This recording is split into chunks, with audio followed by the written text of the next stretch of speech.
Hello there. Time to settle down for a nice bedtime story. Time to say goodnight to all the grown-ups. See you in the morning. Right now, it's time for us to catch up with our friends down at the village garden. It was a beautiful sunny afternoon. Catty the caterpillar had been out all afternoon with her friends and was just on her way to collect the ball they'd been playing with before she went home. Billy the frog had kicked the ball very, very far. He had very strong legs. After all, he was a frog. And the ball was on the other side of the garden path.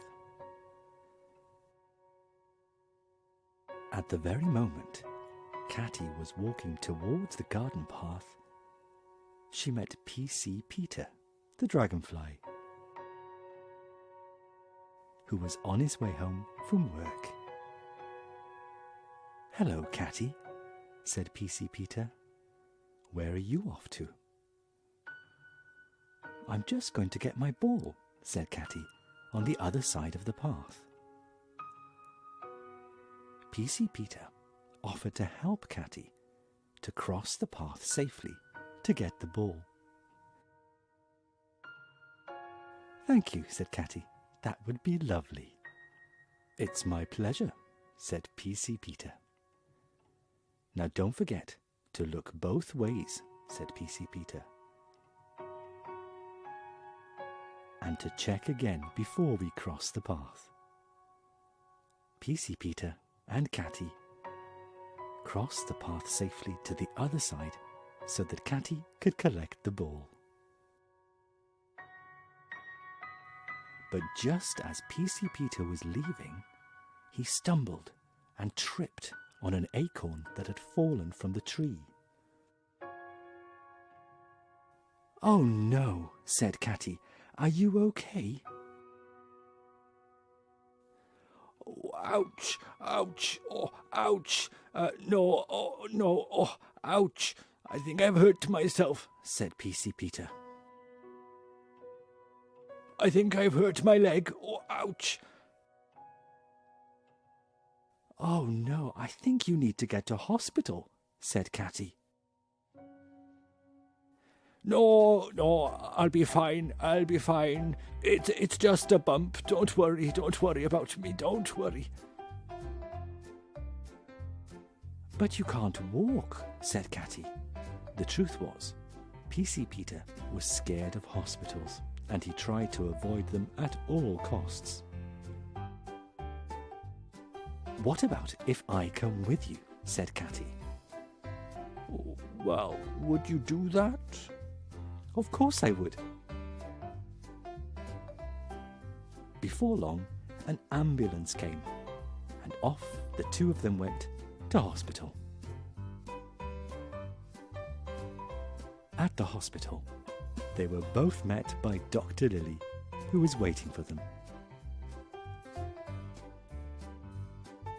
"Oh, do come in," said Dr. Lily. "and let me take a look at you." "Oh, yes," she said. "I can tell that you have a sprained ankle, and I think it's going to need a bandage." Oh dear, is that going to hurt?" "No, not at all. You'll be fine in a jiffy." "Don't worry, P.C. Peter," said Catty. "I'll stay with you the whole time." And just like that, Dr. Lily had put the bandage on P.C. Peter's leg. "There you go, right as rain. Just rest it for a few days and you'll be back to normal. Oh, well, that didn't really hurt at all, said P.C. Peter. They both thanked Dr. Lily for her help as they left the hospital. On the way out of the hospital, they needed to cross the path. Well, I'm not sure I can cross the path on my own, said Peter. Don't worry, said Catty. I'll help you. After all, you helped me cross the path earlier. So they looked both ways, checked again, and crossed the path safely. Thank you for your help, said P.C. Peter. No, thank you, said Catty. Now don't forget to rest your leg. And I'll see you very soon. And as soon as your leg is better, said Catty, you can join us in one of the ball games. Oh, I'd like that very much, said P.C. Peter, as he waved goodbye to his new friend Catty. Good night.